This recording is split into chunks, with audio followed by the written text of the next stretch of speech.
আমার প্রিয় বন্ধুরা, আজকে চলে আসলাম লিপির গল্প থেকে তোমাদের সাথে গল্প করতে। কেমন আছো তোমরা? আজকে আমি বাজার করতে চলে আসলাম। আজকে শুক্রবার। সবাইকে জুমা মোবারক, সবাইকে রমাদান মোবারক।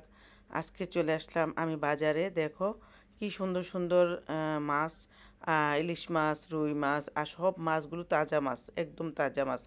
তো বাজার থেকে একটা মাছ কিনলাম, আর মাছ কিনলে এই যে কাটতে দিয়ে দিলাম। তো বাজারে মাছ কাটে, ওনাদের কাছ থেকে মাছগুলো কেটে নিলে বড় মাছগুলো খুব ভালো হয়। তো তার জন্য আমি এই যে বড় মাছ কাটতে দিলাম। আর দেখো আমার মাছটা কাটতেছে। আর বড় মাছ কিন্তু বাজার থেকে কাটলেই খুব ভালো হয়। বড় বটি দিয়ে সুন্দর করে সাইজ মতো কেটে দেয়। তো আমি বাজার করে চলে আসলাম বাসায়, আর বাসায় এসে বাজারগুলো তোমাদের সাথে শেয়ার করতেছি। তো আমি আয়সা বোরখাও খুলিনি, তোমাদের সাথে একটু কথা বলতেছি। তো তারপর হাত মুখ ধুইলাম একটু, তারপরে ফ্রেশ হয়ে চলে আসলাম বাজার গুছাতে। তো এটা হচ্ছে বড় রুই মাছ, আর এই রুই মাছটা আমি 4 কেজি ওজনের কিনেছি। আর আম, এই 4 কেজি ওজনের মাছটা কিন্তু অনেক সুন্দর করে কেটে দিছে বাজারের মামারা। তো বাজারে যারা মাছ কাটে তাদেরকে মামাই ডাকি আমরা বিশেষ করে। আর এদিকে এই যে মুরগিগুলো সিলে 4 পিস করে দিছে। আর এখানে একটা মিষ্টি কুমড়া কিনেছি, দেখতে পেরেছো। আর হচ্ছে শশা কিনেছি, কচি শশা। আর হচ্ছে কচি কচি লাউ শাক, এত সুন্দর লাউ শাক, দেখতে পাচ্ছ বন্ধুরা, অনেক সুন্দর লাউ শাকগুলো। তো লাউ শাক কিনেছি আর লাল শাক কিনেছি। তো আমার বাজার আজকে অল্পর ভিতরে সুন্দর করে বাজারগুলো করে নিয়ে আসছি। আর হচ্ছে গরুর মাংস।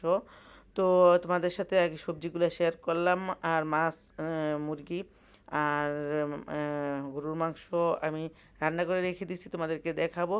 তো দেখো এখানে ধনিয়া পাতা, সিম, আর হচ্ছে আরেকটা সবজি আছে, বরবটি, বুঝতে পেরেছো। তো এগুলা ঢেলে ঢুলে নিব, তারপর তোমাদের সাথে শেয়ার করব কিভাবে আমি এই বাজারগুলো গুছিয়ে নিব। তারপরে ভাবতেছি। তো এই যে আমার ছেলে 2টা ডালা দিল, দেখতে পাচ্ছ। তো এই ডালায় আমি এগুলো ঢেলে নিতাম। তো ভাবলাম যে না, একটু বড় বড় ডিশে নেব। তো এগুলো উঠে রাখতেছি বড় ডিশে নিয়ে, তারপরে তোমাদেরকে দেখাচ্ছি, বুঝতে পারছো। তো বন্ধুরা, আমি এখন থেকে তোমাদের সাথে ব্লগই শেয়ার করব। আর আমার চ্যানেলের নামটাও একটু আমি বদলিয়ে নিয়েছি। তারপর আমি আগে রান্নার চ্যানেল রাখছিলাম, যে জুম্পা রান্নাঘর। তো এখন দেখলাম যে আমি ইউটিউবে এসে আমি রান্নার ভিডিও করতে গিয়ে আমার অনেকটা কষ্ট হয়ে যায়, আর ভিউ ভালো হয় না। তো ভাবলাম যে দরকার নেই, আমি ব্লগই শেয়ার করব তোমাদের সাথে। ব্লগ করব, গল্প করব, এটি আমার কাছে অনেক ভালো লাগে। তো রান্নার রেসিপি টেসিপি অনেক ঝামেলার কাজ, আর আমার ভালো লাগতেছে না, তেমন ভিউ হয় না। তো ভাবছি যে এখন থেকে ব্লগ করব, তোমরা ব্লগই দেখবা। আর আমি তো সবসময় ব্লগই দেওয়ার চেষ্টা করি ইদানিং। রেসিপি অনেক আগে থেকেই ছেড়ে দিছি। তুই দেখো অনেক মাছ, আর যেহেতু 4 কেজি মাছ, তাতে অনেকই হবে, বুঝতে পেরেছো। এই দেখো মাছগুলো বাজার থেকে কাটানো থেকে অনেক ভালো হয়েছে, কারণ তারা একই সাইজ করে সুন্দর করে কেটে দিছে, বেশি বড় না ছোটও না। আর বড় বড় মাছ কাটলে কিন্তু খাওয়া হয় না, এখনকার যুগের বাচ্চারা তো একদমই মাছ খেতে চায় না। আমরাও বড় মাছ খেতে তেমন বেশি একটা আমার ভালো লাগে না। আমরাও সবাই চাই যে মেয়েরা একটু ছোট মাছ, শাকসবজি এগুলা খেতে, তাই না? তো আমার কাছে শাক খেতেই ভালো লাগে, আর ছোটো মাছগুলো খেতে ভালো লাগে। তো ছেলের জন্য কিনে নিয়ে আসলাম। দেখো মাছের পিসগুলো দেখাচ্ছি, এই যে এত বড় বড় সাইজ করেছে। তো এই অবস্থা। তো মাছ আমি করে নিলাম। এখন আমি করে নিব মুরগি। তো মুরগিটাও আমি ঢেলে নিব। আর এদিকে মুরগি হচ্ছে বাজার থেকে ছিলে নিয়ে আসছি, সাথে একটা ধনিয়া পাতার প্যাকেটও আছে এখানে। তো এই দেখো মুরগিগুলা। তো মুরগি বাজার থেকে ছিলে নিয়ে আসি আমি সব সময়ই, আবার মাঝে মাঝে কাটায়ও নিয়ে আসি। মুরগি কিন্তু এখন ফার্মের মুরগি কিন্তু বাজারে সুন্দর করে গরুর মাংসর মতো করে সাইজ করে কেটে দেয়। তো আজকে আমি কাটাইলাম না, যেহেতু রমজান মাস, আর রমজান মাসে আবার তান্দুরি খেতে চাইতে পারে ছেলেরা। তো ভাবলাম যে না, নিয়ে যাই, বাসায় নিয়ে যাই, বাসায় নিয়ে যেটা দিয়ে তান্দুরি চিকেন করে করবো, আর বাকিগুলো কেটে কুটে সুন্দর করে সাইজ করে তারপরে রেখে দিব ফ্রিজে। তো যখন যেটা লাগবে নামিয়ে নামিয়ে আমি রান্না করব। আর এই দেখো গরুর মাংস। তো হ্যাঁ, রোজা তো আমরা বাজার প্রথম দিকে করেছি, আবার আজকে করলাম, আবার শেষ দিকে করব। তো এই অবস্থা। তো দেখো মাংসগুলা দেখতে কেমন। তো আমাদের এখানে মাংস মোটামুটি ভালোই হয়, কুচি গরুর মাংস।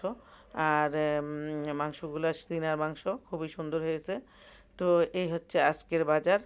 তো বাজারগুলো গুছিয়ে টুছিয়ে সব রেডি করে আমি রেখে দিব। আর বাজার থেকে ডিম নিয়ে আসছি, তো ডিমগুলো ধুয়ে তারপরে রেখে দিব। তো এই দেখো আমি এটা সন্ধ্যার পরে ডিমগুলো ধুইতেছি। আর দিনে মাছ টাছ আমি রাইখা গুছিয়ে গেছে, তারপরে আর শুকনা বাজারগুলো আর ধরি নেই। তো শুকনা বাজারগুলো বিকালবেলা নিয়ে আসছে, তো ওইটির সাথে ডিম নিয়ে আসছে। তো আমি ডিম ধোয়ার জন্য এখানে নিয়ে আসলাম। আর এই যে ডিম ধুয়ে নিছি দেখো।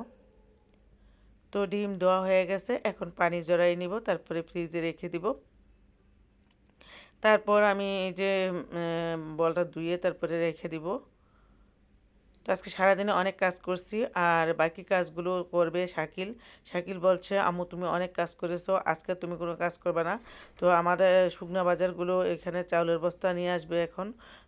ফোন দিছে যে লোক দিয়ে পাঠিয়ে দিতেছে, আর কিছু শুকনা বাজার নিয়ে আসবে। তো সেগুলোর জন্য অপেক্ষা করতেছি। তো নিয়ে আসলে সব গুছিয়ে তারপরে আমি তারাবি নামাজ পড়বো।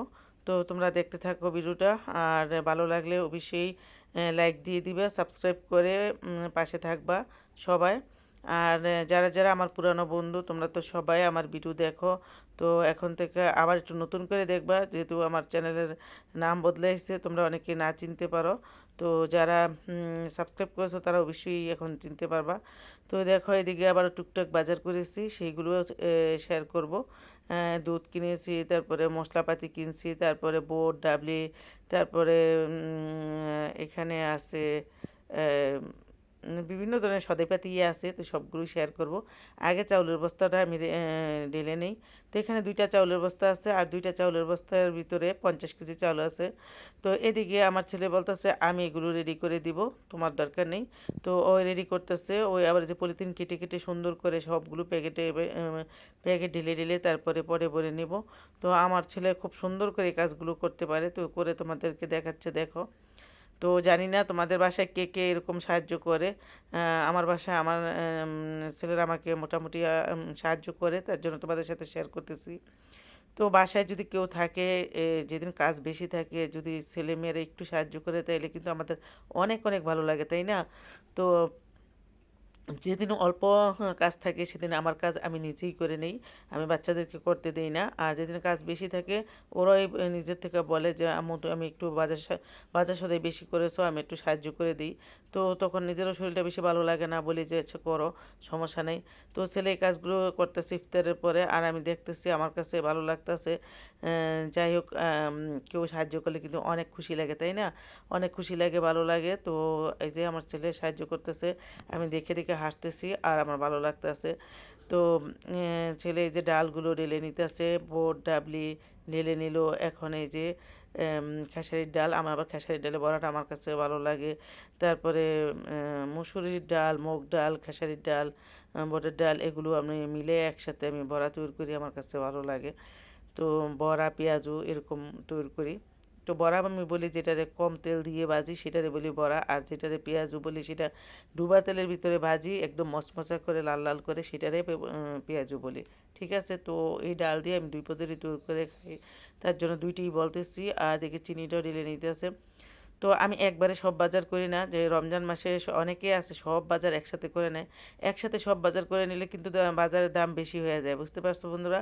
সবাই যদি আমরা একদিনই সব বাজার করে নিই, 1 মাসের বাজার, তাহলে বাজারে তো শর্ট পড়ে যায়। আর তখনই কিন্তু এই যে কোম্পানিরা বিভিন্ন ধরনের যে চিনির এই গুড় যে যেটা বিক্রি করে, তারা কিন্তু সব কিছুর দাম বাড়ায় দেয়। তো তার জন্য আমরা আস্তে আস্তে বাজারগুলো করব, তাই না? তো আমরা তো একবারে সব খাই না, তো একবারে করব কেন? তার জন্য আমি কি করব, মানে আমি 30 রোজায় 3বার বাজার করব ভাবছি। প্রথম দিয়ে করছি, এখন করতেছি আবার শেষ দিয়ে করব। ঠিক আছে, তো আমার মতো যারা যারা এভাবে বাজার করো, তোমরা কমেন্টের মাধ্যমে জানাইবা। আর দেখো গুড়টা ভরে নিল আমার ছেলে খুব সুন্দর করে, দেখতে পাচ্ছ, বুদ্ধি খাটাইয়া সুন্দর করে একদম ভরে নিছে। তো এই যে এদিকে আবার এই যে খেজুরটা করে নিতেছে। খেজুরও প্রথমে আমি হাফ কেজি কিনছিলাম, আজকে হাফ কেজি কিনলাম। তো যেতটুকু লাগবে অতটুকুই আনবো, একবারে বেশি কিনবো না। তো অল্প অল্প করে, আর প্রথমবার এক রকমের খেজুর কিনছি, আজকে অন্যরকম কিনছি। তো মানে একবারে যদি কিনতাম তো একই রকমের কিনতাম, খেতে ভালো লাগতো না। 3বারে 3 রকমের কিনবো, 3টার মজাই আলাদা থাকবে। তো তার জন্য এরকম আমি কিনে নিলাম। এটা হচ্ছে জিরা। তো জিরা প্যাকেট থেকে খুলে নিল। তো এখানে হাফ কেজি জিরা আছে। তো জিরার দামও কিন্তু অনেক বেড়ে গেছে, সব মশলাপাতির দাম অনেক অনেক বাড়তি। এখানে 2 পদের বেসন নিলাম। তো একটা হচ্ছে আমি অন্য অন্য বছর আমি নিজে বেসন তৈরি করে নিই, পোলার চাল, তারপরে 3-4 পদের ডাল দিয়ে। এবার এগুলো সময় করতে পারি নাই, কারণ আমার শরীরটা বেশি ভালো যাচ্ছে না, আর এগুলো করতে গেলে একটু ঝামেলা করতে হয়। তো তার জন্য আমি এবার প্রথমে কিনে নিয়ে আসছিলাম 2 পদের বেসন। একটা হচ্ছে বোটের বেসন, একটা হচ্ছে ডালের বেসন। তো এবারে এরকমই করলাম। তো এই যে ডালের বেসনটা আগে ঢেলে নিল আমার ছেলে, আর বোটের বেসনটা রেখে দিচ্ছে। আর এই বাকি এই যে দুধ মশলা এগুলো আগে থেকে আছে, আর যেগুলো মানে আছে সেগুলো তো রান্না করে আছে, এগুলো এভাবে দিয়ে রাখতেছে। আর এখানে হলুদ মরিচ ধনিয়ার গুঁড়া কিনে নিয়ে আসলাম। এগুলো আমার শেষ হয়ে গেছে, তো সামনে কুরবানি ঈদ আসছে, তো আসতেছে, তখন রোজার পরে এগুলো আস্তে ধীরে আমি করে নিব। আর এগুলো কিনেই নিয়ে আসলাম। তো আমার ছেলে বলল যে এগুলো আমি করব না, এগুলো যেহেতু হলুদ মরিচ ধনিয়া, আম্মু তোমার হাতে কইরো, আমি ছেলে মানুষ, এগুলো করলে আমার হাতটা জ্বলবে আর হাসি টাসি আসবে, হাসি কাশি আসবে। তো আমি বললাম যাক এগুলো আমি করে নিব। তো আমি হলুদ মরিচগুলো কী করি, যখন আমি দুপুরে গোসলের আগে আমি এগুলো এই পটে পটে রাখি, তারপরে আমি করি। তো দেখো এই যে আমার ছেলে এসে পড়ছে অফিস থেকে, বড় ছেলে। তো আমার 2 রাজপুত্র, অনিক অমিত। তো আমি তোমাদের দুজনেরই দেখাই, আমি তো নিজে ক্যামেরার সামনে আসি না, তোমরা অনেকেই দেখো। তো এই যে ছেলে আসছে, তারপরে এই যে চা তৈরি করলাম, আর এটা তো ইফতারের পরে। তো আজকে